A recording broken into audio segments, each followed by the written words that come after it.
Hi friends, நான் உங்கள் Varadaraja and welcome to our channel. இன்றைக்கி நம்ம எபிசோட் 578 சப்ஸ்கிரைபர்ஸ் ரியல் லைஃப் கோஸ் எக்ஸ்பீரியன்ஸ் தாங்க வந்து பார்க்க போகிறோம்.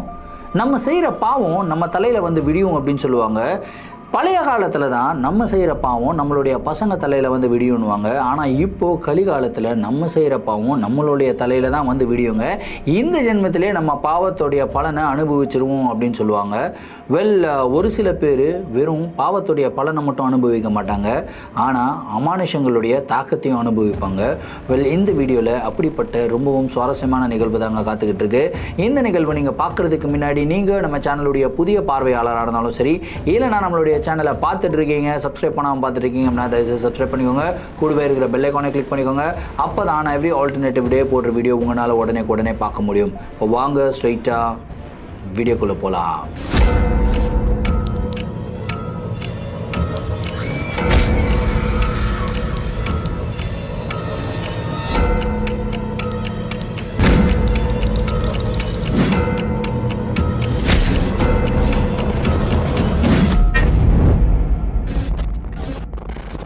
இந்த ஒரு நிகழ்வை நம்மளுக்கு உமர் அப்படின்ற சப்ஸ்கிரைபர் ஆம்பூர்லேருந்து மெயில் பண்ணி விட்டுருக்காருங்க. இந்த ஒரு அமானுஷமான நிகழ்வு அவருக்கு நடந்தது கிடையாது, ஆனால் அவருடைய நண்பன் அப்துலுக்கு கிட்டத்தட்ட 12 வருடங்களுக்கு முன்னாடி நடந்த ஒரு நிகழ்வு அப்படின்னு வந்து சொல்லியிருக்காரு. சரி, கதையுடைய ஸ்டார்ட்லேருந்தே வர ஆரம்பிப்போமே. உமர் அண்ட் அப்துல் ஆம்பூரை சேர்ந்தவங்க தான். அங்கே தான் அவங்க படிக்கிறாங்க, அங்கே தான் அவங்களுடைய என்டையர் குடும்பமும் இருக்குது, இது வரைக்குமே வாழ்ந்து வராங்க. இந்த இன்சிடென்ட் நடக்கும்போது அவங்க 2 பேருக்குமே வந்து பார்த்திங்கன்னா கிட்டத்தட்ட ஒரு 21 இயர்ஸ் இருக்கும் அப்படின்னு வந்து சொல்கிறாங்க. ஸோ அந்த டைமில் உமர் வந்து பார்த்திங்கன்னா காலேஜ் போய் படிச்சுட்டு இருந்தாருங்க. ஆனால் இந்த அப்துல் இருக்கார் இல்லையா, அவர் வந்து இந்த படிப்பெல்லாம் அவருக்கு ஏறல. ஸோ அவங்க அப்பா வந்து பார்த்திங்கன்னா ப்ளம்பராக வந்து ஒர்க் பண்ணிட்டு இருந்தார். சின்ன வயசுலேருந்தே அவங்க அப்பா கூட இந்த ப்ளம்பிங் ஒர்க்ஸ் எல்லாம் பண்ண ஒரு காரணத்தினால அவருக்குமே இந்த ஒர்க்கில் பயங்கர இன்ட்ரெஸ்ட்டு. சரி, காசும் சம்பாதிப்போம் அப்படின்னு சொல்லி நிறையா ப்ளம்பிங் ஒர்க்ஸு எல்லாம் எடுத்து பண்ண ஆரம்பித்தாருங்க. ஸோ இவர் வந்து பார்த்திங்கன்னா வேறு கம்பெனிஸ்க்கு போயிட்டு ப்ளம்பிங் பண்ணுறது, இந்த மாதிரி பெரிய பெரிய ப்ராஜெக்ட்ஸ் எல்லாமே வந்து பண்ண ஆரம்பித்தார். காசுமே நல்லா சம்பாரிச்சுக்கிட்டு இருந்தார். ஸோ காசு அந்த சின்ன வயசில் நிறையா காசு வரும்போது 2 விதமாக வந்து பசங்க பெரியவாங்க. ஒன்று, ரொம்ப பொறுப்பாக அந்த காசை சேர்த்து வச்சுட்டு இருப்பாங்க. இன்னொரு பசங்க அந்த காசை ஊதாரித்தனமாக செலவு பண்ணிக்கிட்டு பயங்கர ஜாலியாக தவறான காரியங்கள்லாம் வந்து ஈடுபட்டுக்கிட்டு இருப்பாங்க. ஸோ அப்துல் எப்படிப்பட்ட ஒரு பையன் கேட்டிங்கன்னா 2வது டைப்பு. ஸோ அவருக்கு வந்து பார்த்திங்கன்னா இந்த மது அருந்துறது, அதுக்கப்புறம் வந்து சிகரெட் குடிக்கிறது, அதுக்கப்புறம் அவருக்கு ரொம்ப பிடிச்சது பல பெண்களோட தொடர்பில் இருக்கிறது. இந்த மாதிரி ஒரு கேரக்டர் உள்ள ஒரு பர்சன். ஸோ இவர் என்ன பண்ணுறாருனா காசு சம்பாரித்து கொஞ்சம் நல்லா ரிச்சாக ட்ரெஸ் பண்ணிக்கிறாரு, தன்னையே பணக்கார மாதிரி வந்து காட்டிக்கிறாரு. இதனால நிறைய பெண்கள் வந்து பார்த்திங்கன்னா இவரை பார்த்து கவர்ந்து விழுகிறாங்க, இவருடைய மோக வலையில் வந்து விழுகிறாங்க. ஸோ உமர் வந்து பார்த்திங்கன்னா எவ்வளவோ சொல்கிறாரு, டே இந்த மாதிரிலாம் பண்ணாதடா, ரொம்ப தப்புடா, பெண்கள் கிட்ட வந்து விளையாடக்கூடாது, பயங்கரமாக நான் பாவம்டா அப்படி இப்படின்னுலாம் சொல்கிறாரு. ஆனால் அப்துல் வந்து, டே நம்ம இருக்க போகிறதே ஒரு லைஃப்டா, நம்ம இருக்கிற வரைக்கும் ஜாலியாக இருந்துட்டு ஜாலியாக வந்து போயிடணுண்டா, என்ன இந்த மாதிரிலாம் ரூல்ஸ் ரெகுலேஷன்ஸ் எல்லாம் என்கிட்ட சொல்லாத அப்படின்லாம் பேசிக்கிட்டு இவருடைய வேலையை வந்து கண்டினியூ பண்ணிகிட்டே இருக்காருங்க. கிட்டத்தட்ட ஒரு 10-15 பெண்களை காதலிக்கிற மாதிரி காதலிச்சு ஏமாற்றி விட்டுருக்காரு. அதுக்கப்புறம் வந்து பார்த்திங்கன்னா சல்மா அப்படின்ற ஒரு பொண்ணை வந்து சந்திக்கிறாருங்க. ஸோ அந்த பொண்ணை பார்த்த உடனே இவருக்கு வந்து ரொம்ப பிடிச்சி போயிடுது. அந்த பொண்ணு வந்து பார்த்திங்கன்னா காலேஜ் போகிற பொண்ணு. சரி, அந்த பொண்ணுக்கிட்ட பேசி நம்ம வந்து பழகுவோம் அப்படின்னு சொல்லிட்டு பேசி பழக ஆரம்பிக்கிறாங்க. ஸோ அந்த பொண்ணுமே வந்து பார்த்திங்கன்னா இவரை ரொம்ப ட்ரூவாக வந்து லவ் பண்ண ஆரம்பிச்சிருக்கு. ஆனால் உமருக்கு ஒரு சந்தேகம் என்னென்னா, சல்மாவுடைய ஆக்டிவிட்டீஸ் எதுவுமே சரியில்லாத மாதிரியே இருந்திருக்கு. டே அந்த பொண்ணு வந்து ஏதோ டிஃப்ரெண்ட்டாக இருக்குடா, அந்த பொண்ணுக்கிட்ட பேசாதடா, ரொம்ப பயமாக இருக்குடா அப்படின்னு வந்து இவர் சொல்லிக்கிட்டே இருந்திருக்காரு. ஆனால் அப்துல் வந்து கேட்கல, எவ்வளோ நல்லா பார்த்துக்கிற தெரியுமா, எல்லா பெண்களுக்கும் நான் தான்டா செலவு பண்ணுவேன், ஆனால் இந்த சல்மா பொண்ணு மட்டும் எனக்கு செலவு பண்ணுதுடா, அவ்வளோ ஜாலியாக இருக்கிறேன்டா நான் என் லைஃப்பில் அப்படின்னு சொல்லிட்டு ஒரு நல்ல சீரியஸான ரிலேஷன்ஷிப்பு, கிட்டத்தட்ட ஒரு 2-2.5 வருஷம் சீரியஸான ரிலேஷன்ஷிப்னா பார்த்துக்கோங்களேன்.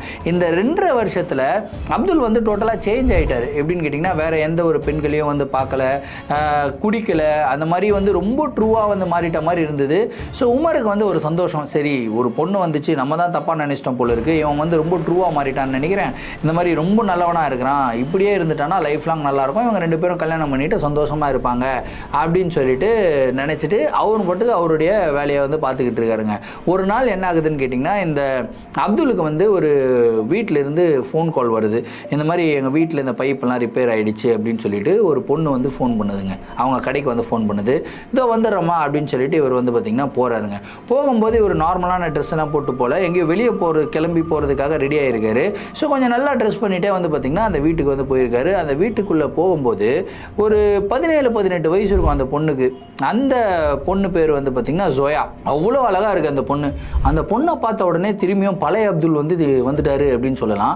ஸோ அந்த பொண்ணை பார்த்த உடனே இவர் வந்து சைட் அடிக்க ஆரம்பிக்கிறாரு. அதுக்கப்புறம் வந்து பார்த்திங்கன்னா இவர் வந்து ஒரு ப்ளம்பிங் அந்த ஒர்க்லாம் இருக்குல்லையா அதெல்லாமே வந்து கொஞ்சம் கொஞ்சமாக கம்ப்ளீட் பண்ணுறாரு.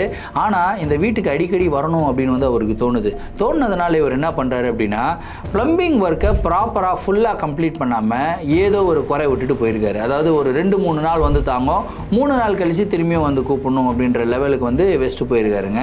ஸோ இவர் இந்த டைமில் போகும்போது அந்த ஜோயாவோடைய வீட்டில் ஜோயா அவங்க அம்மா 2 பேர் இருந்தாங்க. 3 நாள் கரெக்டாக இருந்திருக்கு. 3 நாள் கழிச்சு இவர் வந்து வெயிட் பண்ணிகிட்டே இருந்திருக்காரு. கால் வரும் வெயிட் பண்ணிகிட்டு இருந்திருக்காரு. கரெக்டாக கடையோட லேண்ட்லைனுக்கு வந்து கால் வருது. இவர் கால் எடுத்து பேசுகிறாரு. இந்த மாதிரி அன்றைக்கி வந்தீங்களே 3 நாள் ஆச்சு, திரும்பியும் வந்து ப்ராப்ளமு வாட்டர் லீக்கேஜ் ஆகுது அப்படின்லாம் வந்து சொல்கிறாங்க. சரி உடனே வந்துடுறேன், இவருக்கு தான் தெரியுமே ஆகும்னு சொல்லிட்டு இவர் என்ன பண்ணுறாருன்னா திரும்பியும் அந்த வீட்டுக்கு போகிறாருங்க. வீட்டுக்கு போகும்போது இந்த தடவை ஜோயாவுடைய அம்மா இல்லை, ஜோயா மட்டும் தான் தனியாக இருக்காங்க. சரின்ட்டு இவர் வேலையை முடிக்கிறாரு. இப்பயும் என்ன பண்ணுறாருன்னா 3 நாள் கரெக்டாக ரெடி ஆகிற மாதிரி ரெடி பண்ணி வச்சுட்டு ஜோயா கிட்ட கொஞ்சம் நேரம் அப்படியே பார்த்து சிரித்து பேச ஆரம்பிக்கிறாரு. அந்த பொண்ணுமே சின்ன வயசில் வந்து பார்த்திங்கன்னா குரங்க பார்த்தா கூட ரொம்ப அழகாக தெரியும் அப்படின்னு சொல்லுவாங்க இல்லையா, அந்த மாதிரி அந்த பொண்ணுக்கும் இவர் மேலே ஒரு அட்ராக்ஷன். போகும்போதெல்லாம் இவர் நல்லா ட்ரெஸ் பண்ணிவிட்டு நல்ல பர்ஃப்யூம்லாம் வேர் பண்ணிவிட்டு அப்படி வந்து போயிருக்காரு. ஸோ அந்த ஒரு விதத்தில் ஒரு அட்ராக்ஷன் வந்து ஏற்படுது. இவர் என்ன பண்ணுறாருன்னா அடுத்த தடவை நீங்கள் ஃபோன் பண்ணும்போது லேண்ட்லைனுக்கெல்லாம் ஃபோன் பண்ணாதீங்க, என்னுடைய மொபைல் நம்பருக்கு ஃபோன் பண்ணுங்கள் அப்படின்னு சொல்லிட்டு மொபைல் நம்பரை கொடுத்துட்டு இவர் வந்து கிளம்பி வந்துடுறாரு. கரெக்டாக 3 நாள் கழிச்சு திரும்பியும் ஃபோன் வருது. ஆனால் இந்த தடவை லேண்ட்லைனில் வரல, இவருடைய மொபைல் நம்பருக்கு வருது. யார் பண்ணுறான்னு கேட்டிங்கன்னா ஜோயா தான் பண்ணுறாங்க. திரும்பியும் இவர் வந்து ஜோயாவுடைய வீட்டுக்கு போகிறாரு. ஜோயா தனியாக தான் இருக்காங்க. இந்த தடவை ப்ளம்பிங் ஒர்க் பண்ணுறதுக்கு முன்னாடியே 2 பேரும் வந்து பேச ஆரம்பிச்சிருக்காங்க. கிட்டத்தட்ட ஒரு 1.5 மணி நேரம் 2 மணி நேரம் பேசிக்கிட்டு இருந்திருக்காங்க. கரெக்டாக பேசிக்கிட்டே இருக்கும்போது பெல்லு ரிங் ஆகுது. பெல்லு ரிங் ஆன உடனே ஜோயா ஐயோ அம்மா வந்துட்டாங்க போல இருக்கேன்னு இவர் வந்து கரெக்டாக அந்த ப்ளம்பிங் டூல்ஸ் எல்லாம் எடுத்து அதை வந்து ரெடி பண்ணிக்கிட்டு இருக்காரு. ஜோயாவுடைய அம்மா உள்ளே வராங்க. என்னப்பா இது 3 நாளைக்கு அடிக்கடி ரிப்பேர் ஆகிடுதேப்பா அப்படின்னு சொல்லி கேட்குறாங்க. இல்லைம்மா இதுக்கப்புறம்லாம் ரிப்பேர் ஆகாது, ஒரு சின்ன ப்ராப்ளம் நான் பார்க்காம விட்டுட்டேன், இப்போ பர்ஃபெக்டாக ஃபிட் ஆகிடுச்சு, இதுக்கப்புறம் பிரச்சனையே கிடையாது அப்படின்னு சொல்லிட்டு இவர் என்ன பண்ணுறாருன்னா கம்ப்ளீட்டாக ப்ளம்பிங் ஒர்க்ஸை வந்து முடிச்சிடுறாரு.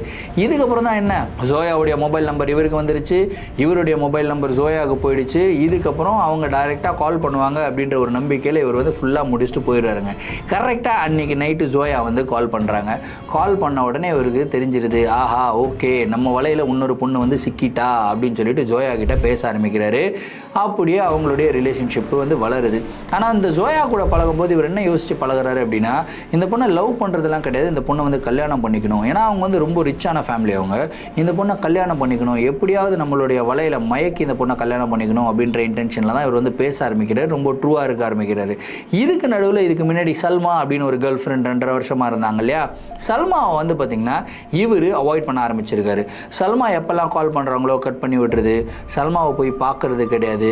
சல்மா வந்து இவருடைய கடைக்கு வந்திருக்காங்க, கடைக்கு வரும்போது இவர் கடையிலேயே உள்ளே போய் ஒளிஞ்சிக்கிட்டு நான் இல்லைன்னு சொல்லு அப்படின்னு சொல்கிறது, இந்த மாதிரி வேலையெல்லாமே வந்து பண்ணிக்கிட்டு இருந்திருக்காரு. இதுவே வந்து சல்மாவுக்கு ஒரு மாதிரியான இரிட்டேஷனை வந்து கொடுத்துக்கிட்டு இருந்தது.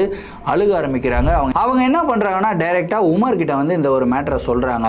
உமருமே வந்து ஷாக் ஆகுறாரு. என்னம்மா நீ சொல்கிற, இதை பற்றி என்கிட்ட எதுவுமே சொல்லலையம்மா, நானும் அவங்ககிட்ட பேசி கிட்டத்தட்ட 1 மாதம் ஆயிடுச்சு, எனக்குமே அவங்க கால் பண்ணல, நான் வந்து வேலை தேடி சுற்றிக்கிட்டு இருக்கிறதுனால எனக்கு வந்து தெரியலம்மா, நான் போயிட்டு மீட் பண்ணுறேன் அப்படின்னு சொல்லிட்டு உமர் வந்து போயிட்டு அப்துல்லை பார்த்துருக்காரு. பார்த்துட்டு என்னடா ஏன்டா இது மாதிரிலாம் பண்ணிக்கிட்டு இருக்க அப்படின்னு சொல்லி கேட்கும்போது அப்போ தான் அப்துல் சொல்கிறாரு, ஏய் மச்சான் அவ்வளோ விட்றா, நான் வந்து ஜோயா அப்படின்ற ஒரு பொண்ணு பார்த்துருக்கேன், பயங்கர ரிச்சான ஃபேமிலிடா, அந்த பொண்ணை தான் நான் கல்யாணம் பண்ணிக்கணும் முடிவு பண்ணிட்டேன் அப்படின்றாரு. டேய் என்னடா நீ சொல்கிற, இந்த சல்மா பொண்ணை பார்த்த உடனே நீ வந்து அந்த பொண்ணை ட்ரூவாக லவ் பண்ணுற, நீ வந்து திருந்திட்டே அப்படின்னாலாம் நான் ரொம்ப சந்தோஷப்பட்டேனடா, திரும்பியும் இப்படி பண்ணுறியடா அப்படின்னா, டே இந்த மாதிரி லவ் பண்ணேன், உண்மையாக தான் லவ் பண்ணேன், திருந்தினேன், ஆனால் ஒரு லைஃப் பெட்டர் லைஃப் நம்மளுக்கு கிடைக்கும்போது ஏன் வந்து கஷ்டப்படுற லைஃப்லேயே போய் சிக்கணும். சல்மாவுக்கு வந்து யார் இருக்கா, ஒரே ஒரு வயசான அப்பா, அந்த அப்பாவுமே வந்து படுத்த படுக்கையாக இருக்கிறாரு, உயிருக்கு வந்து போராடிக்கிட்டு இருக்காரு. இந்த பொண்ணை கல்யாணம் பண்ணனா எந்த ஒரு சொத்து கிடையாது, எதுவுமே கிடையாதுடா. ஆனால் இதுவே ஜோயாவை நான் உசார் பண்ணி கல்யாணம் பண்ணனா எவ்வளோ பெரிய ப்ராப்பர்ட்டி இருக்குது, அதுவும் அந்த பொண்ணு ஒரே பொண்ணு, எல்லா ப்ராப்பர்ட்டியும் அந்த பொண்ணு பேரில் தான் வரும். கொஞ்ச கொஞ்சம் வருஷத்தில் அவங்க அப்பா அம்மாவும் மண்டையை போட்டுருவாங்க. அதுக்கப்புறம் எல்லா ப்ராப்பர்ட்டியோட ஓனர் நான் ஆகிடுவேனடா, ஜாலியாக இருக்கலாமேடா, எவ்வளோ நாள் தான் இந்த ப்ளம்பிங் கடை ப்ளம்பிங்னு வச்சு சுற்றின்னு இருக்கிறது அப்படின்னு சொல்லிட்டு அப்துல் வந்து சொல்கிறாருங்க. இதை கேட்ட உடனே உமருக்கே வந்து கோபம் வருது. ஏன்டா இந்த மாதிரிலாம் பண்ணிக்கிட்டு இருக்க, இந்த மாதிரிலாம் பண்ணாத, ரொம்ப தப்பு, பெண்கள் பாவம் ரொம்ப ரொம்ப பொல்லாததுடா, தயவுசெய்து அதை வந்து ஏற்றுக்காத அப்படின்னு வந்து சொல்கிறாருங்க. இல்லை நீங்கள் என்ன சொன்னாலும் எனக்கு கவலை கிடையாது, பாவங்கலாம் அப்புறம் பார்த்துக்கலாம், ஃபஸ்ட்டு நான் வாழ்க்கையில் சந்தோஷமாக இருக்கணும், அதுக்குண்டான வேலையை தான் நான் பார்த்துக்கிட்டு இருக்கேன் அப்படின்னு வந்து இப்படியே ஒரு வருஷம் போகுதுங்க. இந்த ஒரு வருஷத்தில் ஜோயாவும் அப்துலும் பயங்கர க்ளோஸான ரிலேஷன்ஷிப்பு. இதே ஒரு வருஷத்தில் சல்மா வந்து கொஞ்சம் கொஞ்சமாக பைத்தியம் பிடிக்கிற நிலைமைக்கு வந்து போய்கிட்டு இருக்காங்க. இந்த மேட்ரு எல்லாமே வந்து பார்த்திங்கன்னா உமருமே வந்து பார்த்துக்கிட்டு இருக்காரு. உமர் வந்து சல்மா கிட்ட சொல்லலாமா வேணாமா அப்படின்னலாம் யோசிக்கிறாரு. அதுக்கப்புறம் ஒரு நாள் ஃபைனலாக வந்து சொல்லிடுறாரு, தங்கச்சி இந்த மாதிரி நீ அப்துல்லை வந்து மறந்துடுமா, அவன் வந்து இதுக்கப்புறம் உன்னை கல்யாணம் பண்ணிப்பான் அப்படின்னலாம் எனக்கு தோணலை, அவன் வந்து வேற ஒரு ட்ராக்ல போய்கிட்டு இருக்கான் அப்படின்ற எல்லா மேட்டரும் வந்து சொல்கிறாரு. கேட்ட உடனே அந்த சல்மாக்கு வந்து பார்த்திங்கன்னா பயங்கர ஷாக் ஆகிட்டு அவங்க என்ன சொல்கிறாங்க அப்படின்னா, எனக்கு சந்தேகம் வந்ததுன்னா நிறையா பேர் வந்து சொன்னாங்க என்கிட்ட, ஆனால் நான் நம்பலை, ஆனால் நீங்களே வந்து சொல்லும்போது நான் கண்டிப்பாக நம்பி தான் ஆகணும், ஏன்னா அப்துல் என்ன பண்ணாலும் உங்களுக்கு தெரியாமல் இருக்காது, அதனால நான் இதை நம்புகிறேன் அப்படின்னு சொல்லிட்டு அவங்க வந்து இதுக்கப்புறம் நான் அழுகவே மாட்டேன், இதுக்கப்புறம் அப்துல் தான் அழுகுவான் அப்படின்னு சொல்லிட்டு போயிடுறாங்க. என்ன இந்த பொண்ணு இதுக்கப்புறம் அப்துல் தான் அழுவான் அப்படின்னு சொல்லிட்டு போகுது அப்படின்னு சொல்லிட்டு இவர் யோசிக்கிறாரு. அதுக்கப்புறம் அப்துல்கிட்டே வந்து சொல்கிறாரு, டே இந்த மாதிரி சல்மா இப்படி சொல்கிறடா, என்னடா ஏதாவது பிரச்சனை பண்ண போகிறாடா அப்படின்னு. என்ன பிரச்சனை பண்ண போகிறா, அவங்க யார் இருக்கா, அதே ஒரு வயசான அப்பன், அவனே எப்போ சாக போகிறான்னு தெரில, செத்துட்டானா அதுக்கப்புறம் முடிஞ்சு போச்சு, யார் வந்து பிரச்சனை பண்ணுவா, யாரும் பிரச்சனை பண்ண மாட்டா விடு அப்படின்னு சொல்லிட்டு இவர் பாட்டுக்கு அடுத்த ஒரு வருஷம் இன்னும் ஜாலியாக இருக்காரு. செம்ம ரிலேஷன்ஷிப்பு இவருக்கும் ஜோயாக்கும். 2 பேரும் அவுட்டிங் போகிறாங்க. ரொம்ப ட்ரூல வாழ்க்கையில் ஒரு மிகப்பெரிய சாதனையாக பண்ணிட்டேன்டா அப்படின்னு சொல்லி சந்தோஷமாக சுற்றிக்கிட்டு இருக்கும்போது ஆண்டவன் ஒருத்தன் இருக்கிறான், அவன் ஆப்பு வைப்பான் இல்லையா கரெக்டாக, அதே மாதிரி ஒரு நாள் என்ன பண்ணுறாங்கன்னா ஜோயா வந்து கால் பண்ணுறாங்க. கால் பண்ண உடனே இவர் வந்து அட்டன் பண்ணுறாரு. என்னம்மா டார்லிங் அப்படி இப்படின்றாரு. இந்த மாதிரி எங்கள் வீட்டுக்கு கொஞ்சம் வரீங்களா அப்படின்னு வந்து சொல்கிறாங்க. சரிம்மா நான் வரேன் அப்படின்னு சொல்லிட்டு இவர் வந்து வீட்டுக்கு போகிறாரு. ஜோயா வீடு முன்னாடி பெரிய பெரிய கார்லாம் நிற்கிது, நிறைய பேர் வந்திருக்கிறவங்களெல்லாம் அல்ட்ரா ரிச்சாக இருக்கிறாங்க. என்னடா இது இவ்வளோ பேர் வந்திருக்கிறாங்களே, என்னாச்சு, ஏதாவது பிரச்சனையா அப்படின்னு சொல்லி நினச்சிக்கிட்டே உள்ளே போகிறாருங்க. உள்ளே போனால் ஒரு மிகப்பெரிய ஷாக்கிங்கான ஒரு விஷயத்தை பார்க்குறாருங்க. ஜோயாவை பொண்ணு பார்க்க வந்திருக்கிறாங்க. ஜோயா வந்து பார்த்தீங்கன்னா அங்கே உட்காந்துக்கிட்டு இருக்காங்க. ஜோயாவுடைய அப்பா என்னப்பா அப்படின்றாங்க. இல்லை இந்த மாதிரி பைப் ரிப்பேருன்னு சொன்னாங்க, அதனால் ப்ளம்பிங் பண்ண வந்தேன். அப்படியாப்பா, மேலே பாத்ரூமில் அங்கே போய் பண்ணு அப்படின்னு சொல்லிடுறாரு. இவருக்கு ஒரு ஷாக் அப்துலுக்கு. இவர் வந்து போகிறாரு, மேலே பைப் ரிப்பேர்லாம் பண்ணுறாரு, அப்படியே எட்டி பார்க்குறாரு. பார்த்தா அந்த இடத்துல கல்யாண தேதி நிச்சயம் பண்ணுறாங்க ஜோயாவுக்கு வந்து ஒரு மாப்பிள்ளை பார்த்துருக்காங்க. மாப்பிள்ளையும் வந்து பயங்கர அல்ட்ரா ரிச் ஃபேமிலி, நல்லா படித்த மாப்பிள்ளை. 2 பேருக்கும் கல்யாணத்தை பண்ணி வைக்கலான்னு முடிவு பண்ணி டேட்டுமே வந்து ஃபிக்ஸ் பண்ணுறாங்க. ஜோயாவுமே ரொம்ப சந்தோஷமாக சிரிச்சுக்கிட்டே எனக்கு சம்மதம் அப்படின்னு வந்து சொல்கிறாங்க. இதை பார்த்த உடனே இவரால் தாங்க முடியல. இவர் எவ்வளோ பேர் ஏமாத்திருப்பார் யோசிச்சு பாருங்க. ஆனால் இவருக்கு ஒரு ஏமாற்றம் அப்படின்னு வரும்போது இவரால் தாங்க முடியுதா? இதே மாதிரி தான் அந்த பொண்ணுங்களும் அவங்க ஃபீல் பண்ணியிருப்பாங்க. ஸோ இவர் வந்து பார்த்திங்கன்னா பயங்கர ஃபீலிங் ஆகிட்டு அழுதுகிட்டு அங்கேருந்து கிளம்புறாரு. கிளம்பிட்டு அன்றைக்கி நைட்டு ஜோயா கால் பண்ணுறாரு. கால் பண்ணி, ஜோயா ஏன் இந்த மாதிரி பண்ணுற, வா நம்ம 2 பேரும் ஓடி போயிடலாம் அப்படி இப்படின்னதுக்கப்புறம் ஜோயா இவர் சொன்ன டைலாகே திரும்பி சொல்லுது. உன் கூட வந்தனா என்னடா கிடைக்கும், நீயே ப்ளம்பிங் ஒர்க் பண்ணுற, நீ எவ்வளோ சம்பாதிக்கிற, உன் சம்பாதியத்தை வச்சு என்னை எப்படி நீ காப்பாற்றுவ, உன் கூட வர்றது பெட்டரா இல்லை அந்த பர்சன் கூட நான் கல்யாணம் பண்ணி வாழ்றது பெட்டரா அப்படின்ற ஒரு டைலாகை சொல்கிறாங்க. அப்போ தான் இவருக்கு தெரியுது, அடடா சல்மா அப்படின்ற ஒரு பொண்ணுக்கு நான் இதே மாதிரி ஒரு டைலாக் தானே சொல்லியிருக்கிறேன், அதே தான் எனக்கு திரும்பி வருதே அப்படின்னு சொல்லிட்டு ஃபீல் பண்ண ஆரம்பிக்கிறாரு. அதுக்கப்புறம் போயிட்டு உமரை போய் பார்க்குறாரு. பார்த்துட்டு உமர்கிட்ட எல்லா மேட்டரும் சொல்கிறாரு. உமர் வந்து ஏன்டா இந்த மாதிரிலாம் எனக்கு தெரியும்டா, முன்னாடியே பணக்கார பொண்ணுங்களை தேடியெல்லாம் போகாதரா அப்படின்லாம் சொல்லிட்டு நார்மலாக வந்து ஃப்ரெண்ட்ஸ் எல்லாம் அட்வைஸ் பண்ணுவாங்களா, அந்த மாதிரி அட்வைஸ் பண்ணிகிட்டே இருக்கும்போது அழுதுகிட்டே, டேய் சல்மாவை பார்க்கணும்டா, சல்மாவை பார்த்து ரொம்ப நாள் ஆகிடுச்சுடா அப்படின்றாரு. என்னடா நீ திடீர்னு சல்மாவை பார்க்கணுன்ற, இல்லைடா சல்மாவுக்கு பண்ணது நான் ரொம்ப தப்பு, இப்போ தான் நான் உணர்றேன், இப்போ நான் கம்ப்ளீட்டாக தெரிஞ்சிட்டேன், நான் சல்மாவை தான் நான் கல்யாணம் பண்ணிப்பேன், சல்மாவை போய் பார்க்கலாம் அப்படின்னு வந்து சொல்கிறாருங்க. ஓகே அப்படின்னு சொல்லிட்டு சல்மாவுடைய வீட்டுக்கு வந்து போகிறாங்க. சல்மாவுடைய வீடு வந்து பார்த்திங்கன்னா பூட்டு போட்ட நிலையில் வந்து இருக்குது. என்னடா இது பூட்டு போட்டிருக்கே அப்படின்னு சொல்லிட்டு பக்கத்து வீட்டிலலாம் விசாரிக்கிறாங்க. விசாரிக்கும் போது அவங்க என்ன சொல்கிறாங்க அப்படின்னா, இல்லை அப்பா வந்து ரொம்ப உடம்பு முடியாமல் இருந்தார் இல்லையா, ஒரு 2 மாதத்துக்கு முன்னாடி அப்பா வந்து உடம்பு சரியாயிடுச்சு, கம்ப்ளீட்டாக சரியாயிடுச்சு, நல்லா நடக்க ஆரம்பிச்சிட்டாரு, பேச ஆரம்பிச்சிட்டாரு, வேலைக்கு போக ஆரம்பிச்சிட்டாரு. இந்த மாதிரி இருந்துட்டதுக்கப்புறம் இங்கே இருக்க வேணாம், நம்ம இந்த ஊரை காலி பண்ணிட்டு போயிடலாம்னு சொல்லிட்டு சல்மாவும் அவங்க அப்பாவும் எங்கேயோ போயிட்டாங்க, எங்கே போனாங்கன்னே தெரில அப்படின்னு வந்து சொல்கிறாங்க. இவருக்கு இன்னமும் ஃபீலிங், ஐயோ சல்மா எங்கே போச்சுன்னே தெரியலேன்ட்டு சல்மாவுடைய நம்பருக்கு கால் பண்ணுறாரு. நம்பரே வந்து பார்த்திங்கன்னா சுவிட்ச் ஆஃப், உபயோகத்தில் இல்லை அப்படின்னு வருது. என்னடா இது, சல்மாவுடைய நம்பருமே இல்லையே அப்படின்னு சொல்லிட்டு இன்னமும் இவருக்கு பைத்தியம் பிடிக்குது அப்துலுக்கு. அதுக்கப்புறம் வந்து பார்த்திங்கன்னா சரி சல்மாவை தேடுவோம் அப்படின்னு சொல்லிட்டு அடுத்த 2-3 நாள் வந்து சல்மாவை தேடுறாரு. சல்மாவுடைய வீட்டையே சுற்றி வராருங்க. ஏன்னா சல்மாவுடைய வீடு வந்து அவங்களுடைய சொந்த வீடு. அந்த வீடியை சுற்றி வராரு. வீடை சேல் பண்ணல, எப்படி தான் சல்மா வருவாங்க அப்படின்ற ஒரு நம்பிக்கை.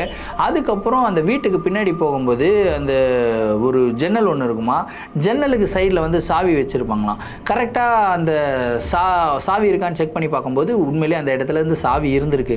ஏய் சாவி இருக்குடா அப்படின்னு சொல்லிட்டு சாவி எடுக்கிறாங்க. உமரும் அப்துலும் வந்து சல்மாவுடைய வீடை வந்து நைட்டோட நைட்டாக ஓப்பன் பண்ணிவிட்டு வீட்டுக்குள்ளே என்ட்ரு ஆகுறாங்க. வீட்டுக்குள்ளே என்ட்ராகி லைட் எல்லாம் போடல, மொபைலில் டார்ச் லைட் இருக்கும் இல்லையா, டார்ச் லைட்டை மட்டும் அடிச்சுட்டு அப்படியே வந்து பார்த்துட்ருக்காங்க. சல்மாவுடைய ரூமுக்குள்ளே போகிறாங்க. சல்மாவுடைய ரூமுக்குள்ளே போன உடனே ஒரு மாதிரியான ஒரு புகை மூட்டம் அவங்களுக்கு ஒரு மாதிரி மூச்சு அடைக்குது. என்னடா இது மூச்சு அடைக்கிற மாதிரி இருக்கு அப்படின்னு சொல்லிட்டு அப்படியே பார்த்துக்கிட்டே இருக்கும்போது திடீர்னு ஜன்னலுக்கு பக்கத்தில் ஒரு வெள்ளையான ஒரு உருவங்க.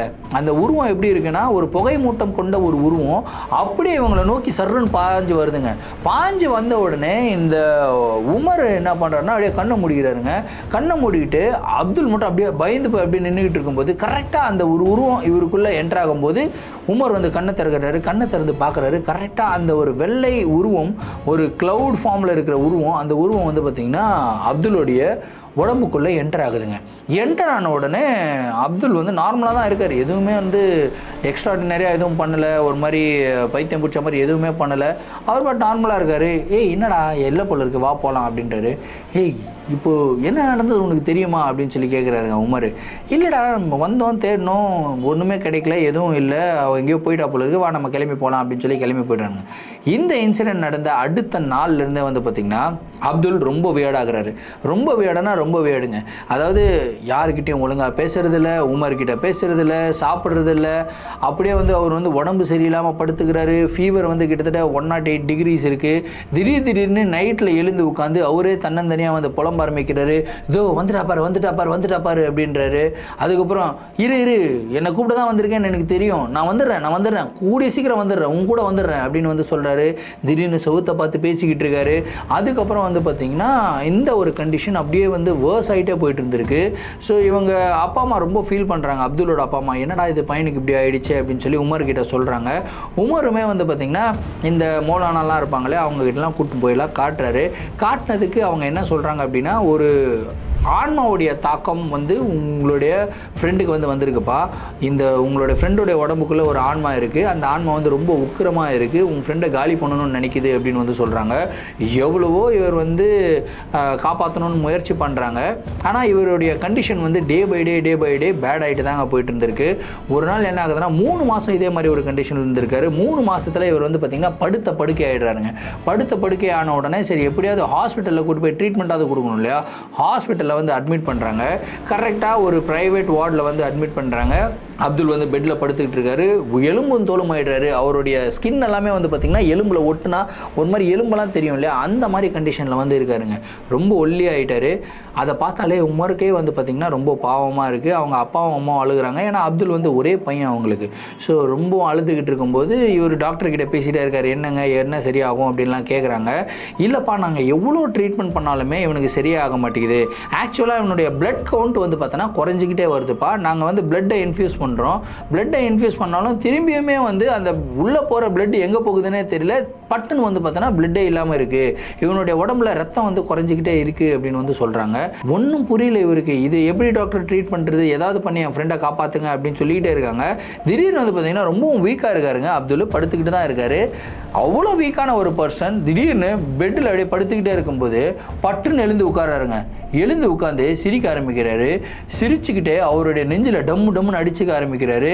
சிரிச்சுக்கிட்டே வந்துடுறேன் நான் வர வேண்டிய நேரம், இது போக வேண்டிய நேரம், இவங்களெல்லாம் விட்டுட்டு உன் கூட வந்துடுறேன் அப்படின்னு சொல்லிட்டு நெஞ்சு அடிச்சுக்கிட்டு வந்து அழுக ஆரம்பிக்கிறாரு. திடீர்னு சிரிக்கிறாரு. அதுக்கப்புறம் வேணாம் இவங்களாம் பயப்படுறாங்க, வேணாம் வராத நான் வரேன் நீ வராத அப்படின்றாரு. இந்த ஒரு கண்டிஷனை பார்த்த உடனே அங்கே டாக்டரும் ஷாக்கு, நர்ஸும் ஷாக்கு, அவங்க அப்பா அம்மா வேற அழுகுறாங்க. உமருக்கு ஒன்றும் புரியல, கை கால்லாம் நடுங்குது. என்னன்னா இவன் செகண்டுக்கு செகண்ட் வேற மாதிரி பேசுறானே, ஒரு மாதிரி பிஹேவ் பண்றானே அப்படின்னு சொல்லிட்டு உண்மையிலேயே இந்த சல்மா யாரு தான், அவங்க என்னதான் பண்ணிக்கிட்டு இருந்தாங்க, அவங்க அப்பா என்னதான் பண்ணிக்கிட்டு இருந்தாங்க, இதை வந்து கண்டுபிடிச்சா இதுக்குண்டான சொல்யூஷன் கிடைக்கும் அப்படின்னு சொல்லிட்டு உமர் வந்து கிளம்பி சல்மா வீட்டு பக்கத்தில் போயிருக்காருங்க. அப்புறம் அக்கம் பக்கம் வீட்டிலலாம் இருப்பாங்களே, அவங்க கிட்டலாம் விசாரிக்க ஆரம்பிக்கிறாரு. அவங்க அப்பா என்னங்க பண்ணிக்கிட்டு இருந்தாரு அப்படின்னு சொல்லி கேட்கும்போது, அவங்க இந்த மாதிரி பிளாக் மேஜிக்கெல்லாம் பண்ணுவாங்கப்பா, இந்த பில்லி சூனியம் ஏவெல்லாம் ஏவி விடுவாங்க இல்லையா, அந்த ஜின்னை ஏவி விடுறது, இந்த மாதிரி வேலையெல்லாம் பண்ணிக்கிட்டு இருந்தாங்க. அது ஒரு வாட்டி அந்த ஜின்னை ஏவி விடும்போது தான் இவருக்கு வந்து ரொம்பவும் உடம்பு முடியாமல் ஆயிடுச்சு. அந்த ஜின்னை ஏவி விட்டால் ஒரு பர்சனை போய் தாக்கும் இல்லையா, அந்த பர்சனை தாக்கும்போது அந்த பர்சன் கொஞ்சம் பவர்ஃபுல்லான ஒரு பர்சன், அந்த ஜின்னை தாக்க விடாமல் தடுத்துட்டாங்க அப்படின்னா அந்த ஜின் ரொம்ப கோவப்பட்டு திரும்பி ஏவி விட்டவங்களே வந்து தாக்கும். அந்த மாதிரி தான் அவங்க அப்பாவை வந்து தாக்கிருச்சு. தாக்குனதில் தான் அவர் வந்து படுத்த படுக்கை ஆகிட்டார். அதுக்கப்புறம் இதுலேருந்து எப்படியாவது வெளியே கொண்டு வரணும் அப்படின்னா, இவரை காப்பாற்றணும் அப்படின்னா வேறு யாராவது ஒருத்தரை பலி கொடுத்தாகணும் அந்த ஜின்னுக்கு. ஸோ அதனால தான் வந்து அந்த பொண்ணு என்ன பண்ணிச்சுன்னு தெரில, திடீர்னு யாரை பலி கொடுத்துச்சுன்னு தெரில, அந்த பொண்ணுக்குமே பிளாக் மேஜிக் பண்ணுறதெல்லாம் தெரியும்ப்பா அப்படின்றாங்க. இப்போ தான் உமருக்கு எல்லா ஸ்டோரியுமே வந்து புரியுது. அந்த ஜின்னு வந்து பார்த்திங்கன்னா ஏவி விட்டுருக்கிறது யார் மேலேனா அப்துல் மேலே ஏவி விட்டுருக்காங்க. அவங்க அப்பாவை காப்பாற்றணும் அப்படின்னா கண்டிப்பாக இன்னொரு பலியை கொடுக்கணும், அந்த பலி அப்துல்லாகவே இருக்கட்டும் அப்படின்னு சொல்லிட்டு சல்மா வந்து பார்த்திங்கன்னா அந்த ஒரு ஜின்னை அப்துல் மேலே ஏவி விட்டுடுச்சுங்க. இதை தெரிஞ்சுக்கிட்டதுக்கப்புறம் எப்படி இதிலேருந்து காப்பாற்றுறது அப்படின்னு சொல்லி நிறையா பேர்கிட்ட போய் விசாரிக்கிறாரு. நிறையா மோலானா இருக்காங்களா, அவங்ககிட்டலாம் போய் விசாரிக்கிறாரு. எல்லாருமே என்ன சொல்கிறாங்க அப்படின்னா, இவங்களை காப்பாற்றணும், அதாவது உன் ஃப்ரெண்டை காப்பாற்றணும் அப்படின்னா ஏவி விட்டு அந்த பொண்ணு இருக்குல்லையா, அந்த பொண்ணே வந்து ஏவலை திரும்பி வாங்கினா மட்டும்தான் காப்பாற்ற முடியும், இல்லைனா காப்பாற்ற முடியாது, ரொம்ப முத்திருச்சு அப்படின்னு வந்து சொல்கிறாங்க. இல்லை எப்படியாவது காப்பாற்றுங்க, ஒரு வாட்டி வாங்க பார்த்து பாருங்கள் என் ஃப்ரெண்டை அப்படின்னு சொல்லிட்டு அந்த மௌலானாவை கூட்டிகிட்டு வந்துருக்காருங்க. கரெக்டாக கூட்டிகிட்டு அந்த ரூமுக்குள்ளே வராங்க, அதாவது அந்த ஹாஸ்பிட்டல் அந்த ப்ரைவேட் வார்டு இருக்குல்ல, அதுக்குள்ளே 2 பேரும் வராங்க. வந்த உடனே அங்கே வந்து பார்த்திங்கன்னா இவர் பயங்கர அட்ராசிட்டிஸ். அப்துல் வந்து போயிட்டு செவுத்தில் போயிட்டு முட்டிக்கிறாரு, அவருடைய தலையை அவரே திருக்கிக்கிறாரு, கையெல்லாம் முறுக்கிக்கிறாரு, கை விரல் இருக்கு இல்லையா, விரலை வந்து பார்த்திங்கன்னா ஒன்றா உடைக்கிறாருங்க. அந்த டாக்டர்ஸ் எவ்வளோ கண்ட்ரோல் பண்ணுறாங்க, ஆனால் எவ்வளோ கண்ட்ரோல் பண்ணாலும் அவரால் கண்ட்ரோல் பண்ணவே முடியல. ரொம்ப அட்ராசிட்டி பண்ணிக்கிட்டு இருக்காரு. அவ்வளோ எனர்ஜெட்டிக்காக அவ்வளோ வேலைகள் பண்ணிக்கிட்டு இருந்த ஒரு நபர் திடீர்னு வந்து பார்த்திங்கன்னா ஒரு செகண்டில் பட்டுன்னு அப்படியே கீழே விழுகிறாருங்க. என்னடா இது கீழே விழுந்துட்டானே அப்படின்னு சொல்லிட்டு எல்லாரும் பதறி போய் டாக்டர் நர்ஸ்லாம் வந்து செக் பண்ணுறாங்க. செக் பண்ண உடனே அவங்க என்ன சொல்கிறாங்க அப்படின்னா, அவங்க பையன் இறந்துட்டான் அப்படின்னு சொல்லி அவங்க அப்பா அம்மா கிட்ட சொல்கிறாங்க. இதை கேட்ட உடனே அவங்க அழுகுறாங்க. உமருக்கு செம்ம ஷாக்கு. என்ன டாக்டர் இப்போ ஒரு செகண்டுக்கு முன்னாடி இவ்வளோ வேலை பண்ணிக்கிட்டு இருந்தானே, என்னாச்சு ஒழுங்காக பாருங்கள் அப்படின்றாங்க. இல்லைப்பா இறந்துட்டாருப்பா அப்படின்றாங்க. இது உமருடைய வாழ்க்கையில் ஒரு மிகப்பெரிய ஷாக். இன்ஃபேக்ட் உமர் என்ன சொல்கிறாரு அப்படின்னா, இந்த நிகழ்வு என் நண்பனுக்கு நடக்குமா அப்படின்லாம் நான் நினச்சும் கூட பார்க்கலங்க. அவன் பண்ணது நிறையா தப்பு தான், ஆனால் இவன் பண்ணது தப்புனா அந்த பொண்ணு பண்ணதும் தப்பு தானா அப்படின்ற ஒரு டவுட் எனக்கு இருக்குது அப்படின்னு வந்து சொல்லியிருக்காரு. வெல், இதோடைய நெரேட்டிவ் என்ன, இது யார் பண்ணது தப்பு யார் பண்ணது கரெக்டு அப்படின்லாம் எனக்குமே தெரியல. ஏன்னா 2 இடத்துலையுமே வந்து தவறுகள் நடந்திருக்கு அப்படின்றது வந்து எனக்கு கண்கூட தெரியுது. உங்களுடைய பார்வைக்கு என்ன தெரியுது அப்படின்றத வந்து கமெண்ட் பாக்ஸில் மென்ஷன் பண்ணுங்கள். அப்துல்லுடைய உயிர் வந்து போயிருக்கக்கூடாது, இருந்தாலும் அப்துல் பண்ண கரெக்ட் கிடையாது. அப்துல் பண்ணது கரெக்ட் இல்லை அப்படின்னா சல்மா பண்ணது கரெக்டா அப்படின்ற ஒரு கேள்வி நம்மளுடைய மனசில் ஓடிக்கிட்டே இருக்கும் இல்லையா. அந்த கருத்துக்கள் என்ன அப்படின்றத வந்து கமெண்ட் பாக்ஸில் சொல்லுங்கள். இதே மாதிரி உங்களுடைய வாழ்க்கையில் ஏதாவது அமானுஷமான நிகழ்வுகள் நடந்திருந்து அந்த நிகழ்வுகளை என்கிட்ட ஷேர் பண்ணணும்னு நினச்சிங்கன்னா என்னுடைய இன்ஸ்டாகிராமில் ஃபாலோ பண்ணிவிட்டு என்னோட இன்ஸ்டாகிராமில் டிஎம் பண்ணுங்கள், இல்லை நான் என்னுடைய மெயில் ஐடிக்கு மெயிலாக சென்ட் பண்ணிவிடுங்க. கண்டிப்பாக உங்களுடைய நிகழ்வுகளும் நம்மளுடைய சேனலில் வீடியோஸாக போடப்படும். மீண்டும் அடுத்த வீடியோவில் சந்திக்கும் வரை நான் உங்கள் Varadaraja signing off. Thank you and bye.